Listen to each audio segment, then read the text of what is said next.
días, estudiantes del 10º año. Hoy jueves 19 de noviembre del 2020.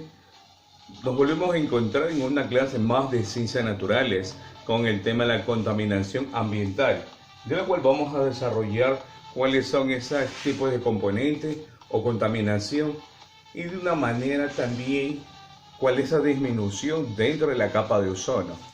Pues bien, el día de hoy vamos a agradecerle también a Dios Padre por ese día maravilloso que también nos brinda y nos da sus gracias santificantes.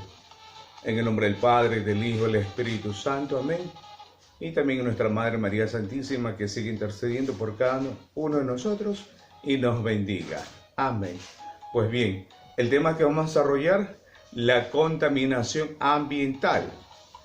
Pero antes, el tema que hemos estado desarrollando en días anteriores es el impacto ambiental o el cambio climático que se fue desarrollando en todos los aspectos del planeta.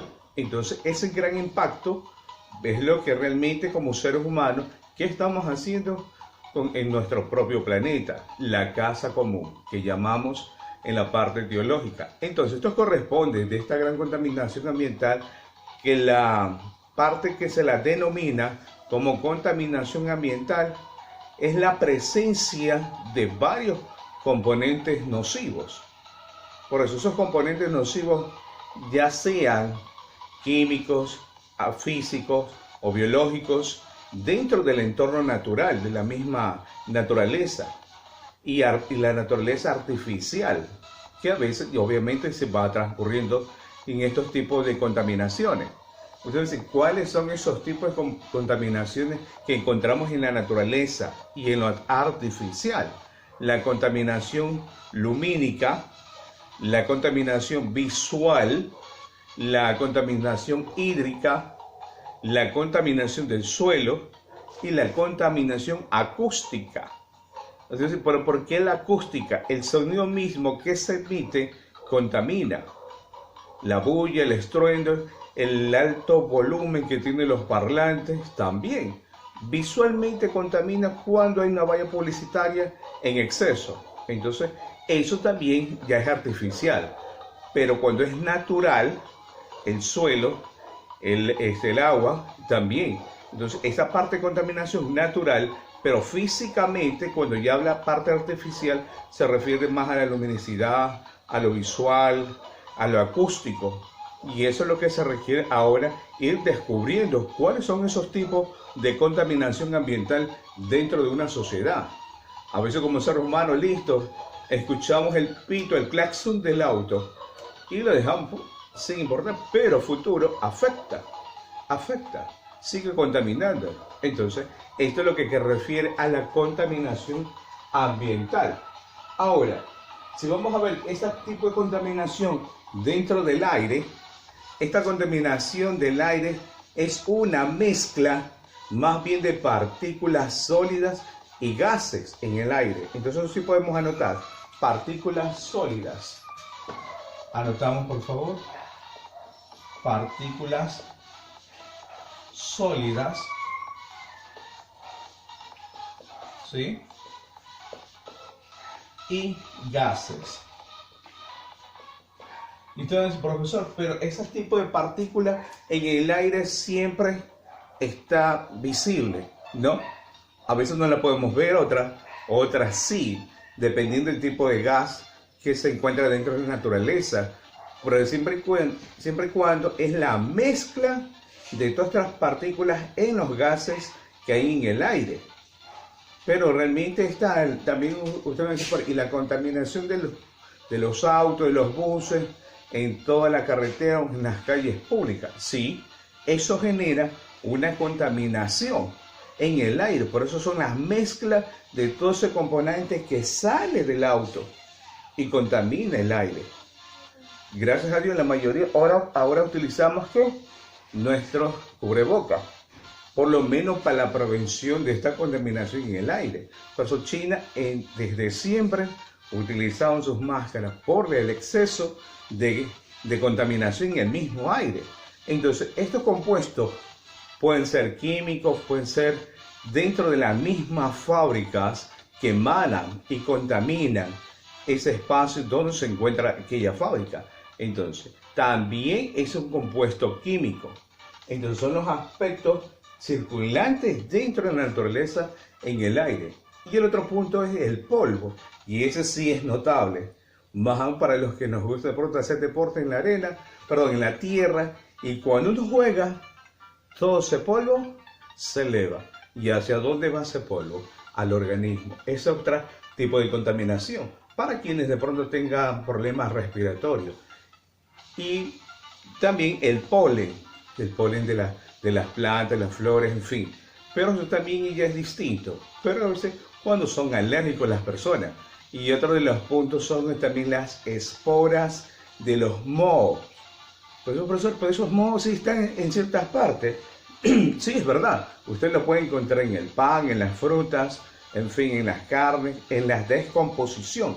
Esas bacterias mismas. Entonces, ese moho sale. Porque me dice, por ahí otro tipo de partículas suspendidas. Sí, en el aire, sí. Y eso es lo que le dice que los automóviles, los buses, las motos, expulsa esto de aquí, que se llama el smog. Esto de aquí, smog, ahí está. Entonces son las circunstancias de contaminación en el aire que va generando estos cambios. ¿Por qué es importante el cuidado del medio ambiente? Porque es el lugar donde vivimos, y si lo dañamos, nos estamos dañando a nosotros. ¿A alguno se le ocurre un ejemplo de cómo se daña al ambiente? Si yo echara estos papeles que ya no uso a la calle. Exacto, y ese papel tan inofensivo pasa a ser algo preocupante, un contaminante más. ¿Qué es un contaminante? Un contaminante puede ser cualquier factor químico, físico o biológico que en determinado ambiente nos haga mal.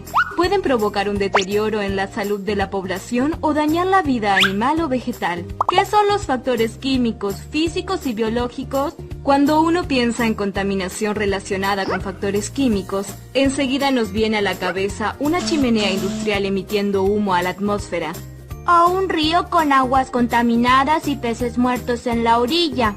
Muy bien.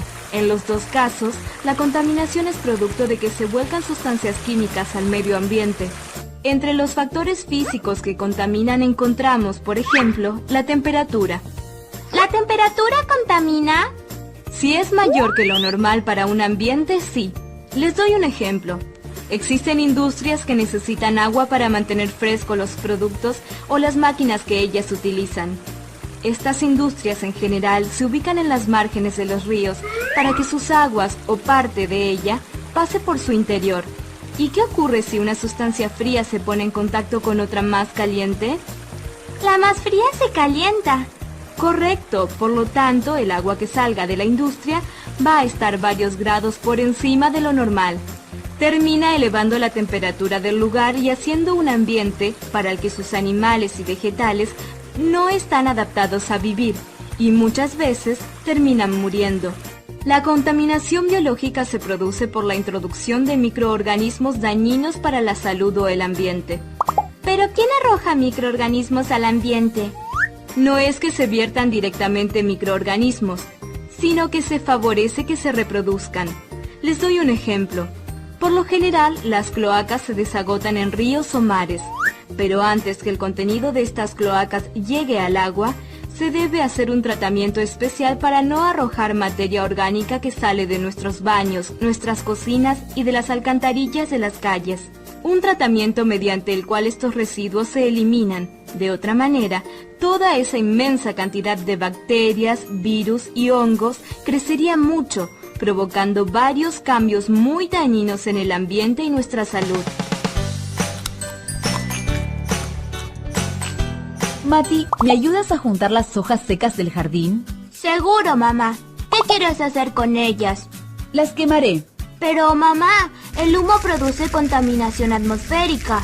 Pero es muy poco. No importa que sea poco. Nosotros podemos ayudar evitando que ese poco de contaminante no vaya a la atmósfera. Oh, tienes razón. Traeré una bolsa para juntarla. ¿Desde cuándo te has vuelto tan ecologista? Desde que me di cuenta que la contaminación no es solo cosa de las grandes fábricas. Cada uno en su casa puede ayudar a que tengamos un ambiente mejor.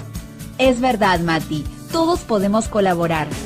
¡Qué importante lo que aprendimos! Vamos a completar. También esa disminución dentro de la capa de ozono aumenta debido al nivel de radiación. ¿Ok? Al nivel de radiación. Por eso es la protección constante cuando el sol es intenso. Y la mayor parte de las muchas personas utilizan protectores solares para no quemarse. Pero aumenta ese nivel de radiación, pero una radiación ultravioleta que llega a la superficie de la Tierra y de la cual a su vez puede aumentar las probabilidades, sobre todo la exposición a esos rayos ultravioletas. Esos rayos, algunas veces son inofensivos, pero realmente a futuro las consecuencias, los rayos ultravioletas, ahí está.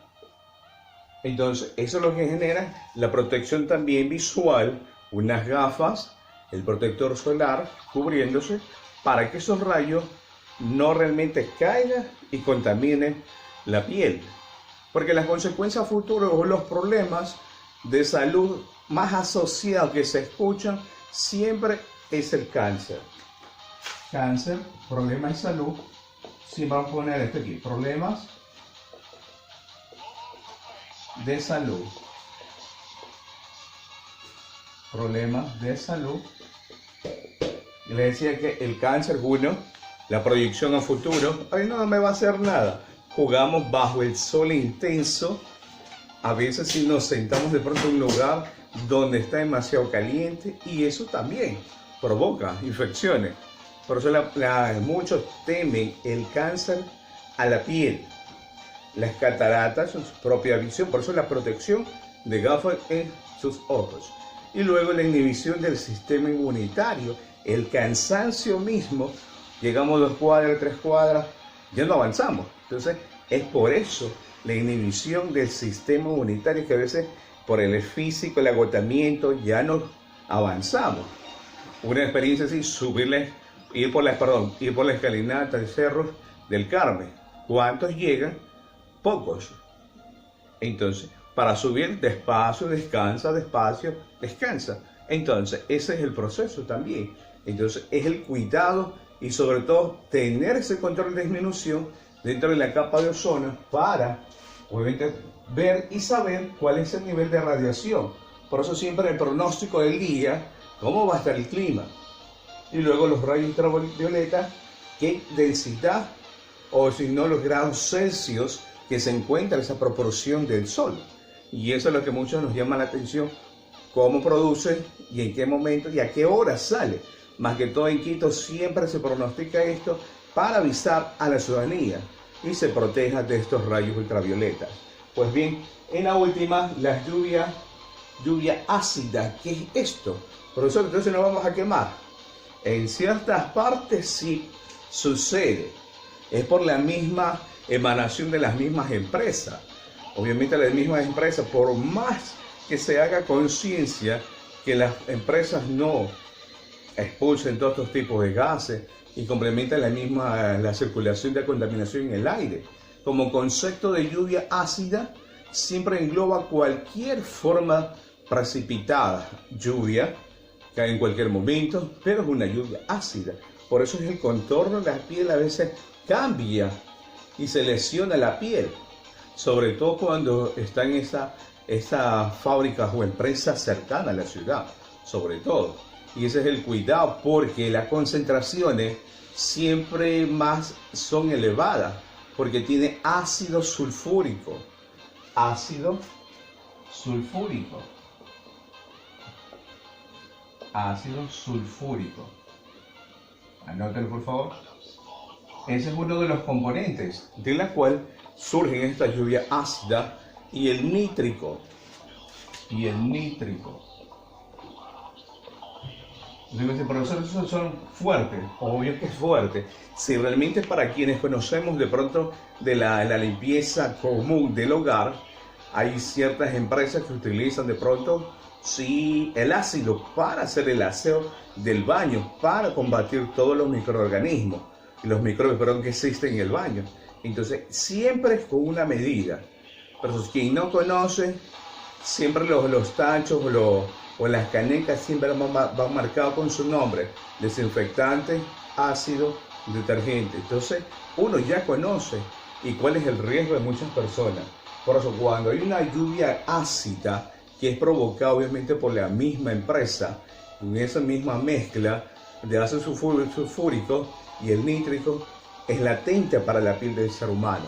Entonces a partir de estos gases químicos, siempre serán gases químicos. Gases químicos. Y estos gases químicos siempre ustedes de pronto van a la reacción, porque caen en el agua, en el mismo oxígeno y en otra sustancia de la cual forma esa solidificación. E incluso está el mismo alimento que usted se sirve diariamente. Entonces todas son diluidas y se van mezclando todo ese ácido nítrico y el ácido sulfúrico. Entonces esas son las consecuencias. Por eso hay muchas personas que no viven más porque son expuestas a todos estos tipos de contaminación en la misma naturaleza donde nosotros vivimos. Pues bien, hemos finalizado el día de hoy con este tema de la contaminación ambiental para el 10º año. Pues bien, nos vemos en una próxima ocasión. Bendiciones para ustedes.